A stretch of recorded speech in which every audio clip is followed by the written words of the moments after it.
Hey babe, are you all ready for our date night tonight? Evelyn, I'm so sorry. I meant to tell you, but I've been asked to go on a business trip last minute. It's with a really important potential client for the company, and my boss really wants me to go and make a good impression.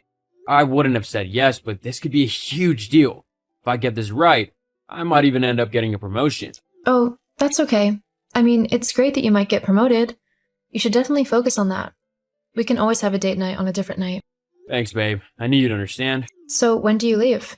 Also, where are you going? Is this like a really long business trip overseas or something nearby? I actually need to leave within the next couple of hours. Yeah, I need to come and get my bag packed with all the essentials. It's not overseas, but it's a bit of a drive away. It's at a golf resort, which is going to be incredibly boring. You know I hate golf, but if it's what needs to be done to get this client, then so be it. Just try not to let go of your club when you swing it this time. Although I'm still impressed by how far it went. It might have been a new record. I was hoping you'd forgotten about that incident. Never, lol. Anyway, don't worry about your bag. I'll pack it for you. Maybe we can have a quick lunch together or something before you go then? Yeah, that would be nice. Thanks, babe. I'll see you soon. I love you. Same. Hey, Evelyn, are you awake? Carter? It's almost midnight. What's wrong? I've, been in a little bit of an accident. Accident? What kind of accident? Are you okay?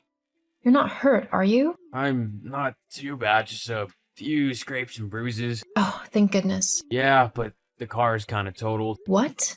How? It's a bit of a long story. We were out at a bar and had a few drinks, and I may have crashed into a lamppost in order to avoid hitting a deer on the way back to the hotel. You were drinking and driving? Yeah, I know. It was stupid. Very stupid. You're lucky you weren't hurt worse. I know. Anyway, I was wondering if you could come and pick me up. What about your client? Oh, she's getting a different lift. She? Sorry, autocorrect. I meant he. Oh, okay. Yeah, sure, I can come and get you. Are you sure you don't need to go to the hospital?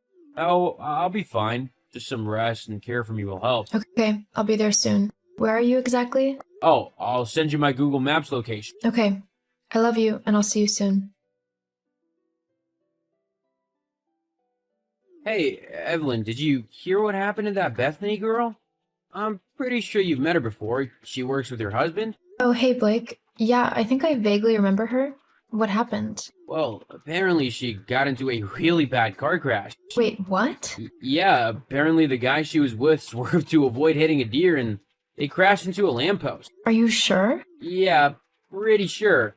Scott just told me she'd called him in hysterics, asking for a lift back home. Where was she when it happened? Apparently she was on some weekend getaway with some guy she's been seeing, and they'd gone to a really fancy new spa resort a couple hours away. Obviously they'd gone out for a meal or something and drank a bit too much, and the guy crashed.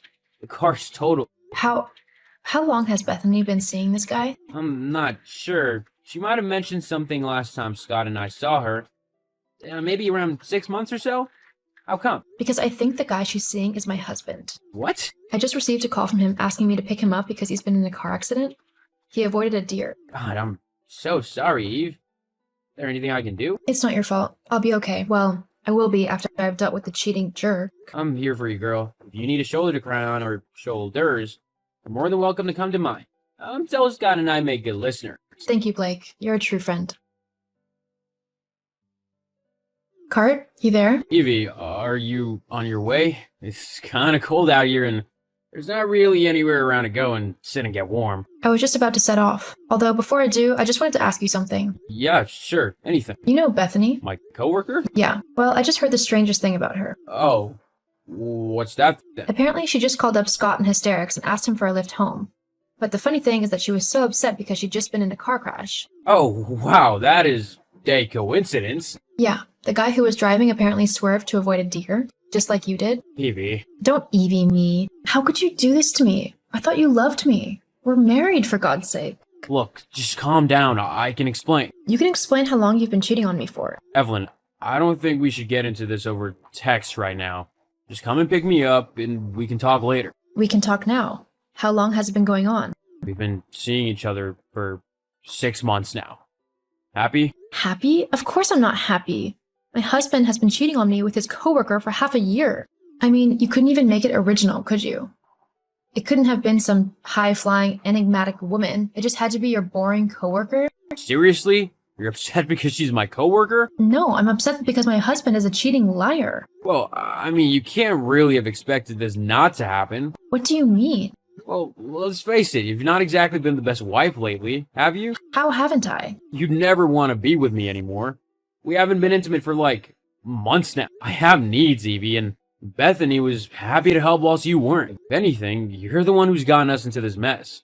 If you'd just been a good wife, I wouldn't have had to go looking for someone else. Oh my god, I can't believe that you're actually trying to blame me for your cheating. And for your information, I'm the one who has been trying to help us reconnect.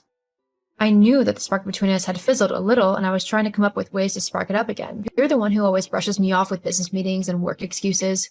Now I know what was actually going on. Whatever, Evelyn. You're not gonna make me feel guilty over this. I did what I had to when you weren't willing to be the wife I deserve. I can't believe you right now. You know what? I'm glad this has all come to light. At least I can stop wasting my time on such a deplorable human being and start looking for someone way better. What do you mean? What does it sound like I mean? I'm leaving you, Carter. What? You can't do that. Why not? Did you really think that I would stick around after finding out what you've done? How you've treated me? Well, think again. I'm not an idiot. I know I deserve someone much better. Someone who won't cheat on me when things get a little rough in the relationship. But... I mean, you haven't even told me that you love me for months, and now I know why. By the time you get back, I'll have moved my stuff out. I suggest you do the same, because I'm going to want to sell the house.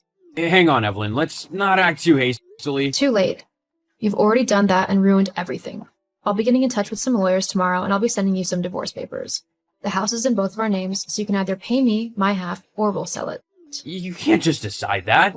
Look, just come and pick me up, and we'll sort everything out. It'll all be okay, and we can get back to being together and happy. We can start again and just focus on each other, okay? I promise. Just like you promised to be faithful to me in your wedding vows? Look, there's nothing to fix here, Carter. You've made sure of that. Oh, and if you think that I'm coming to pick you up now, you're sadly mistaken. You can't just leave me out here. You can call for a cab. Or a walk might give you time to think about everything you've done. But I'm not about to come running to save the man who just broke my heart. Sorry, Carter, but you're on your own from now on. Goodbye. Evie, wait, I'm sorry. True to my word, I let Carter make his own way home. But by the time he got back to the house, I had already moved some of my stuff out and was back at my parents' home. It was tough going for a while. I was saddened by what had happened. I had truly loved him. However, after a little bit of time, I was able to start moving on with my life. I began to go on some dates, and I'm currently in a semi-serious relationship with a really great guy. As for Carter, he tried to get me back, but I simply couldn't trust him anymore and told him no. Bethany also left him after she found a new and richer man to cling to. Carter, left with no one but himself, ended up quitting his job and moving. I hope that one day he finds someone whom he loves enough to be faithful to. Whilst he might have broken my heart, he was still my husband, and I want him to be as happy as I am now with my new partner.